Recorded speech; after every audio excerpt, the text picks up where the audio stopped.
सबसे पहले जो अध्यक्ष हो, अध्यक्ष अपने आप में एक दृष्टि से देखा जाए तो विशिष्ट व्यक्ति होता है। विशिष्ट इसलिए होता है क्योंकि समाज ने उसके नेतृत्व को स्वीकार किया है, इसलिए वो विशिष्ट है। और यदि समाज ने उसके नेतृत्व को स्वीकार किया है तो उसका आचरण समाज के लिए अनुकरणीय होना चाहिए। यदि उसके आचरण से लोगों को अनुकरण की प्रेरणा न मिले तो वह अध्यक्ष आदर्श अध्यक्ष नहीं हो सकता। आदर्श अध्यक्ष कौन होगा? जो निष्ठावान हो, जिसके मन में संघ और संघपति के प्रति अगाध निष्ठा हो, अटूट श्रद्धा हो, वह अध्यक्ष ही आदर्श अध्यक्ष बन सकता है। आपके सामने किसी ने यदि संघ और संघपति की उतरती बात कह दी और आप यदि चुपचाप भी सुन गए तो आप आदर्श नहीं हो। संघ संघपति की किंचित भी उतरती बात सुन के हमें उसका प्रतिकार करना चाहिए, हमें उसका मजा नहीं लेना चाहिए और न ही मौन रहना चाहिए। यह आदर्श अध्यक्ष की निशानी है। गुरुदेव ने कोई इंगित दिया और उसके ऊपर में यदि कोई क्वेश्चन मार्क लग गया तो फिर समर्पण कैसा?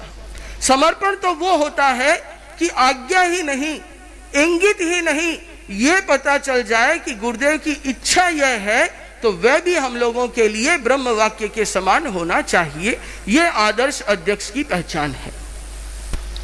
आदर्श अध्यक्ष वह होता है जो अपने इस कार्यकाल को प्लेटफॉर्म नहीं मानता।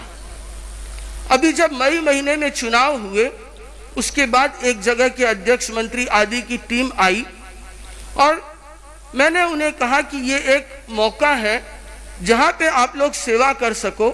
तो उन्हीं में से एक भाई बोला, हाँ भाई ध्यान रखना, ये प्लेटफॉर्म मिला है। मैं कहा, ये प्लेटफॉर्म कोई रेलगाड़ी नहीं है जो आपको प्लेटफॉर्म मिला है। कुछ लोग समझ लेते हैं कि अध्यक्ष बनना एक प्लेटफॉर्म मिलना है या एक स्टेज मिलना है जहां से आकर के आप समाज के सामने प्रस्तुत हो सको। यह कोई रंगमंच या ड्रामाबाजी नहीं है कि अध्यक्ष बन गए, अब जहां जहां हो सके मेरा नाम लगा दूं, मेरी फोटो लगा दूं, मैं जितनी न्यूज में आ सकूं, अध्यक्ष फलाण फलाण चंद।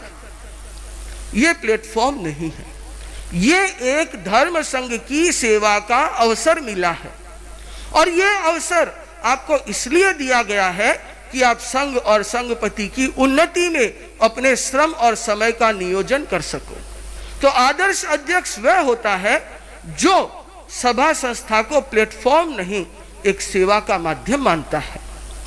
आदर्श अध्यक्ष वह होता है जो संघ और संघपति के प्रति ही नहीं, अपनी पेरेंट बॉडी के प्रति भी उतना ही समर्पित और निष्ठावान होता है।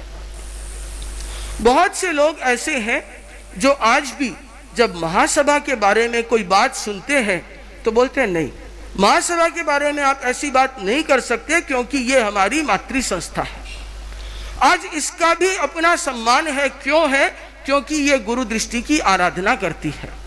और कुछ लोग ऐसे भी होते हैं जो महासभा का नुकसान हो जाए पर मेरी पूंछ ऊंची रहनी चाहिए, इस विधा में चल जाते हैं।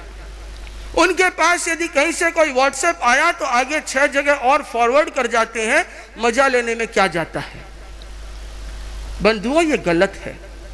अध्यक्ष आदर्श वह होगा जो हर सभा संस्था में 19-21 बात तो आपके घर में भी होती है, तो ये सभा संस्था कोई देवलोक से आके टपकी हुई चीज नहीं है।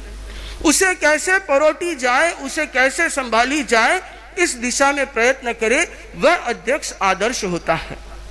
अन्यथा क्या होगा कि यदि इसी तरीके से राजनीतियां चलती रही तो आने वाले बच्चे जो आना नहीं चाहते, उसका सबसे बड़ा रीजन है, कहते हैं कि वहां जाते हैं वहां राजनीति बहुत है। उन्होंने कभी देखी या नहीं देखी पता नहीं, पर उनके मन में एक हौवा या एक भय बैठा हुआ है कि वहां जाएंगे समाज में गंदगी है। क्या समाज में गंदगी है? चंद 2% लोगों के गंदगी फैलाने से क्या समाज में गंदगी हो जाती है? कभी नहीं। 98% लोग ऐसे होते हैं जो निष्ठा के साथ, डेडिकेशन के साथ संघ, संघपति और सभा संस्था की सेवा करते हैं। वो अपना घर बार की ओर ध्यान न दे करके संघ की सेवा में नियोजित होते हैं। ऐसे लोगों की ओर देखना चाहिए। मक्खी होगी उसको तो जहां भी जाओ वहां गंदगी नजर आएगी। तो हम ये देखें कि हमारे सभा संस्था में ऐसे कितने लोग हैं जो अपना सब कुछ गुरु इंगित के प्रति निछावर कर देते हैं। आदर्श अध्यक्ष वह होगा जो निष्ठावान के साथ साथ आचारवान हो। अध्यक्ष आप किसके हो? कांग्रेस, बीजेपी या जदयू के नहीं। अध्यक्ष आप हो तेरापंथी सभा के, और यदि तेरापंथ के संस्कार आपके भीतर न हो तो अध्यक्ष बनना बेकार है। तेरापंथी श्रावक होने के संस्कार न हो तो आप श्रावकों का नेतृत्व कैसे करोगे? अध्यक्ष बनने का अर्थ है कि वह अध्यक्ष आचारवान होना चाहिए। श्रावक के आचार उसकी जानकारी में होने चाहिए कि श्रावक के लिए क्या करणीय है, क्या अकरणीय है। मुझे नहीं पता कि 500 अध्यक्ष में से ऐसे कितने अध्यक्ष हैं जिनका ये नियम हो कि मेरे क्षेत्र में यदि साधु साध्वियां, चारित्र आत्माओं का प्रवास होगा तो मैं उनके दर्शन अवश्य करूंगा। चाहे वो कलकत्ता हो, चाहे दिल्ली हो, चाहे बॉम्बे हो, चाहे छोटा गांव हो, यदि साधु संतों का प्रवास है तो मैं दर्शन अवश्य करूंगा। ऐसे कितने अध्यक्ष हैं? सप्ताह में रविवार के दिन भाषण देने जाना हो तो पहुंचने वाले मुझे सभी मिल जाएंगे, पर प्रतिदिन दर्शन करने जाना हो तो मैं नहीं कह सकता कि कितने हैं या कितने नहीं हैं। ये एक आत्मालोचन का विषय है।